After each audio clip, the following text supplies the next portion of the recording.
I was 19 when I learned that love is just another word for voluntary lobotomy.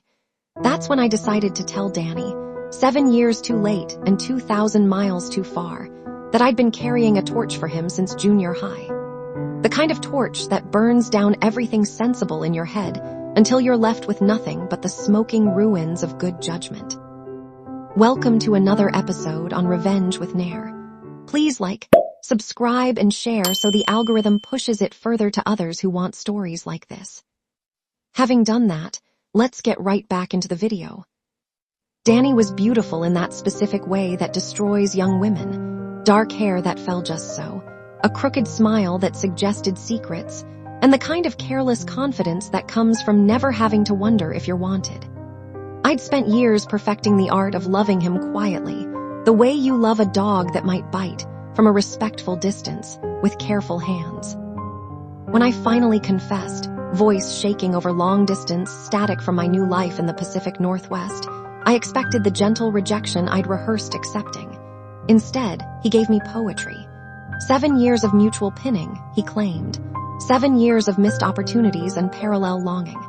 I was so afraid you would reject me. The words every lovesick girl dreams of hearing, served up like communion wine.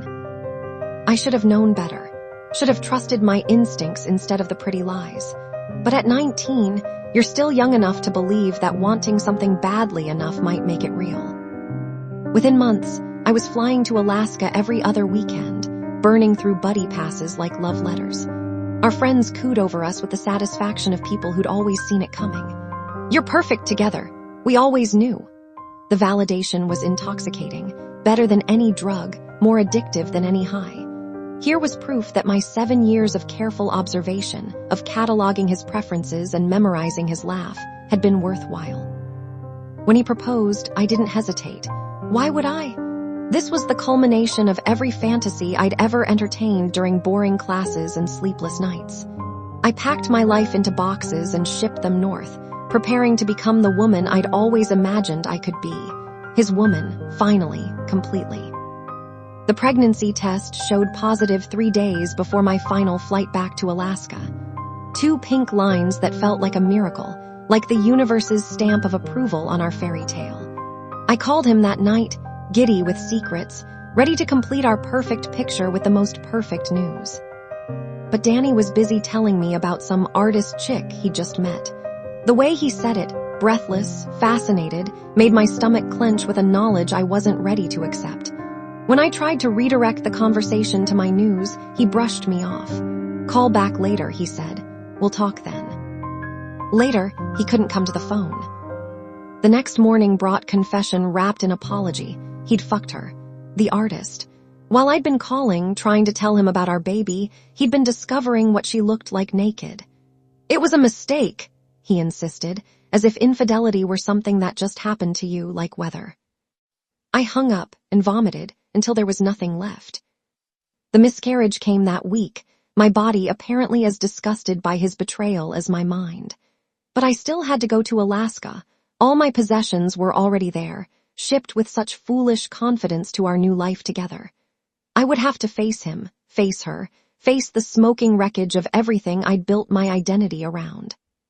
He forgot to pick me up at the airport. Of course he did. I sat there for 2 hours, watching families reunite around me, before accepting that this was just another small cruelty to add to the collection. An elderly couple asked if I was okay, and I broke down completely. Great, ugly sobs that echoed through the terminal like an air raid siren. When I finally made it to his house, Danny was passed out drunk. I spent the night on his couch, practicing the art of silent grief, learning to cry without making a sound. It's a useful skill, one that would serve me well in the days that followed. That's when he made his fatal error. He invited her over to meet me. Tiffany, because of course her name was something vapid and sparkly, had no idea who I was. Danny had erased me completely from his narrative, reduced 7 years of history to just a friend. I watched her take in the apartment like she owned it, watched her touch his things with casual familiarity, and felt something cold and calculating settle in my chest. She was exactly what I expected. Young, careless, the kind of pretty that doesn't require effort. The kind of girl who probably never had to work for male attention, never had to develop the complex strategies that plain girls learn for survival. Looking at her, I understood something fundamental about men like Danny. They don't choose women, they choose accessories. And I had never been shiny enough. For 2 weeks, I perfected my performance as the gracious ex-whatever, the woman too dignified to make a scene. I let them in his bedroom while I lay on the couch, listening to the soundtrack of my replacement. Each moan, each creak of bed springs, was another lesson in exactly how little I'd ever meant. But I was learning other things too, like how Tiffany looked at me when she thought no one was watching, curious, appreciative. Like how she lingered when we talked, stood closer than necessary, laughed too long at things that weren't funny. The seduction was almost embarrassingly easy. At the next party, I simply waited until Danny was distracted with his guests, then led her into his bedroom. She followed like she'd been waiting for the invitation. Afterward, while she was still glowing with post-coital satisfaction, I told her everything. About the engagement, about the pregnancy, about being erased from the story of my own life. I watched her face change as the pieces clicked into place, shock, horror, guilt, and underneath it all, a kind of impressed admiration for the elegant brutality of what I'd just done. "If he can do this to me," I said, my voice steady as a surgeon's hand, "imagine what he'll do to you." When Danny found us together later, still mostly dressed but obviously post-something, I could see him trying to process what he was seeing. The next day, when he finally worked up the courage to ask what had happened, I delivered the killing blow with clinical precision. "She was an easy piece of ass. I'm not surprised you were able to get busy with her the same day you met her. I just happened to do the same thing you did." The look on his face was everything I'd hoped for and more. Pure emasculation, served ice cold. I collected my belongings, shipped them home, and left Alaska feeling lighter than I had in years. If this was what closure felt like, I highly recommended it. 5 years later, I was married and pregnant, properly this time, with someone who remembered to pick me up at airports, when Danny tracked me down online. He wanted to catch up, he said, share what had happened after I left.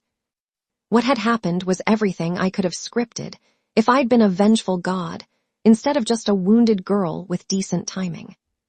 Tiffany had left him for his best friend within 2 weeks. His boss, a mutual friend who'd heard the story, fired him on Christmas Eve. His truck broke down and got impounded when he couldn't afford the fees. His family, somehow learning details I'd never shared, cut him off entirely. And finally, deliciously, his remaining friends had gotten him drunk and beaten him up before throwing him out of his own house into a snowbank. He'd fled to Texas, tail between his legs, and spent 5 years thinking about what he'd lost. That's when I told him about the baby. The sound he made, this raw animal keening, was better than any orgasm I'd ever had. Pure, concentrated anguish, the kind that comes from finally understanding the true scope of your own destruction. "I had no idea you were pregnant," he sobbed. "You didn't have any idea because you didn't care to know," I replied, my voice as steady as it had been that night in his bedroom. "You didn't even ask." When I hung up, after graciously accepting his apologies and sharing news of my happy marriage, my successful pregnancy, my beautiful new life, I felt something I'd never experienced before. Not satisfaction exactly, not happiness. Something cleaner, more surgical. Justice, maybe. Or just the peculiar peace that comes from watching someone finally understand exactly how much they've lost, and knowing that you were the architect of that understanding. I'd learned something valuable in Alaska, something they don't teach you in fairy tales. Sometimes the best revenge isn't getting mad. Sometimes it's getting even by being so much better at the game than your opponent that they don't realize they're playing until it's far too late to win. Danny never called again. I didn't expect him to. After all, what do you say to someone who's shown you the exact shape of your own emptiness? Some lessons are too thorough to require a follow-up. Please subscribe, like, share, and see you in another chronicle on Revenge with Nair. Bye.